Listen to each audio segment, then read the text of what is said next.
Hello, this is Michael Anthony Peroutka, and I am a Republican candidate for Anne Arundel County Council in District 5.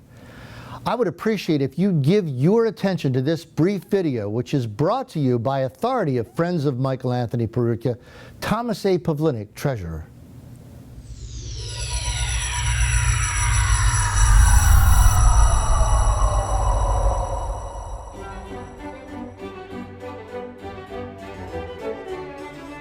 Imagine you and I are strolling down the street one fine day on our way to have a nice lunch, and we come across a woman who is truly destitute.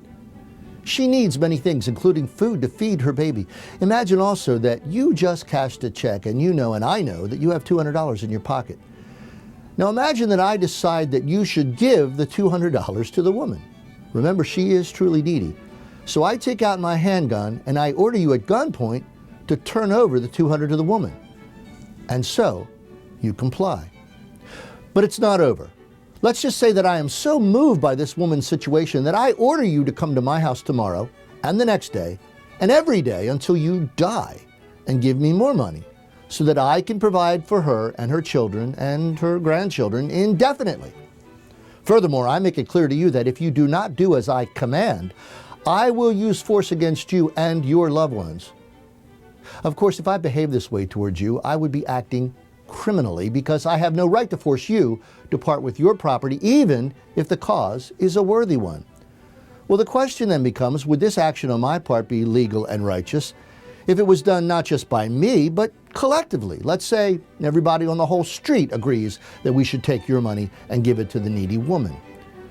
Is there any moral principle that makes collective force acceptable when the use of force individually would be a crime? And the answer is, of course, no. Frederick Bastiat dealt with this very question many years ago in a book called The Law. Bastiat said that law itself was nothing but the collective organization of the individual right to lawful defense. He reasoned that if every person has the right to defend his liberty, his person, and his property, then it follows that a group of men have the right to organize and support a common force to protect these rights constantly. So common rights are based on individual rights, and the common force that protects these rights can have no other purpose or mission than that for which it acts as a substitute. Therefore, if I can't individually use force against your liberty or your person or your property, then the common force, the collective force, cannot lawfully be used to destroy your person or your liberty or your property. Now, since men are fallen creatures and work is required for making a profit that can be used to satisfy man's needs and wants, it will naturally occur to some men that it may take less effort to steal the profit that other men earn rather than take the time and expend the effort to earn profit for themselves. Men will tend to do this so long as the effort and the risk are minimal. So according to Bastiat, one purpose of the law is to restrain the exercise of this sinful behavior by punishing the plundering of men by other men. In other words, the punishment that the law metes out will turn men back to the honest and peaceful methods of earning a living for themselves, thus satisfying their own needs and wants and allowing all to live in peace.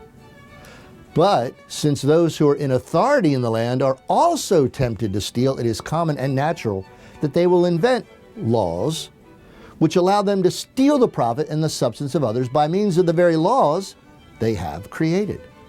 Bastiat calls this activity legal plunder, and he says this: it is impossible to introduce into society a greater evil than this, the conversion of the law into an instrument of plunder. What are the consequences of such a perversion? In the first place, it erases from everyone's conscience the distinction between justice and injustice. No society can exist unless the laws are respected to a certain degree, and the safest way to make the laws respected is to make them respectable. When law and morality contradict each other, the citizen has the cruel alternative of either losing his moral sense or losing his respect for the law. These two evils are of equal consequence, and it would be difficult for a person to choose between them.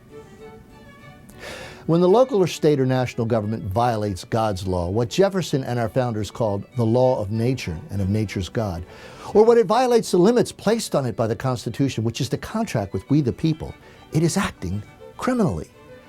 And when the government uses the force of law to break the law, we the people must think clearly and then act morally. Out of our love for our country and for the honor of God, we must weed out the evil of socialism first in our own thinking, in our own hearts, and then in our civil government. This is Michael Anthony Peroutka for Institute on the Constitution, bringing you the American View.